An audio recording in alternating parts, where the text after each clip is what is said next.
Honorable délégué de la Chine, est-ce que vous pouvez y aller? Merci, honorable Daès. Bonsoir, chers membres du Conseil de sécurité. L'Ukraine, un vaste pays de l'Europe de l'Est, connaît depuis peu un conflit avec la Fédération de Russie après l'annexion de la Crimée et du Donbass.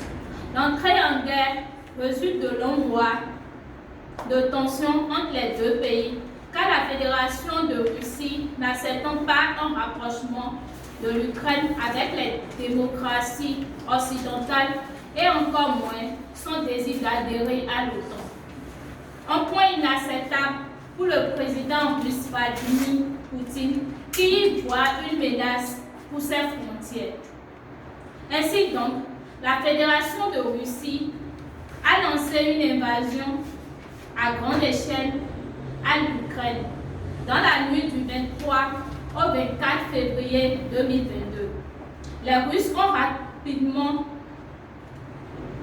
occupé l'oblast de Kherson et une grande partie de l'oblast de Zaporizhia, mais d'autres ont été repoussés lors d'offensives infructueuses contre Kiev et contre Kharkiv. Suite à ces attaques, les dirigeants ukrainiens annoncent la mort de plusieurs civils ainsi que de militaires, impossible de déterminer avec précision le nombre exact étant donné le brouillard de la guerre. Face à cette crise qui sévit actuellement en Ukraine, la République populaire de Chine rassure son homologue russe. Son soutien indéfectible en matière de souveraineté et de sécurité, car pour la République populaire de Chine, seuls les États-Unis sont responsables des tensions actuelles autour de l'Ukraine. La République populaire de Chine refuse de fournir une quelconque aide militaire. Toutefois, la République populaire de Chine estime qu'il est important de protéger les femmes et les enfants. À cet égard, la République populaire de Chine appelle les parties à respecter le droit international humanitaire et les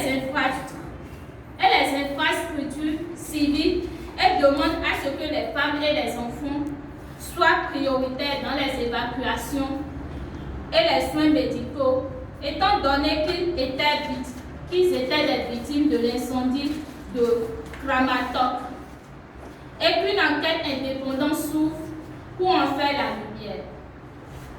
La République populaire de Chine salue le geste des pays accueillant les réfugiés en notant les besoins de ces derniers, notamment en termes d'aide internationale, de conseils psychosociaux et d'éducation.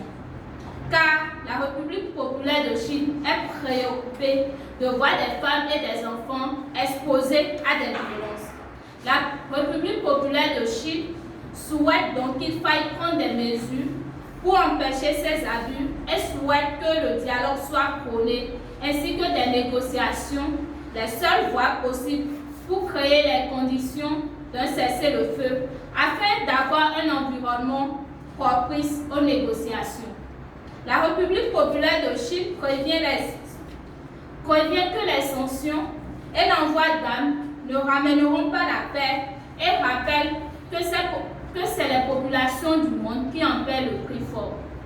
La Chine espère surtout que son vieil ami russe lui apportera son soutien en cas d'attaque contre elle.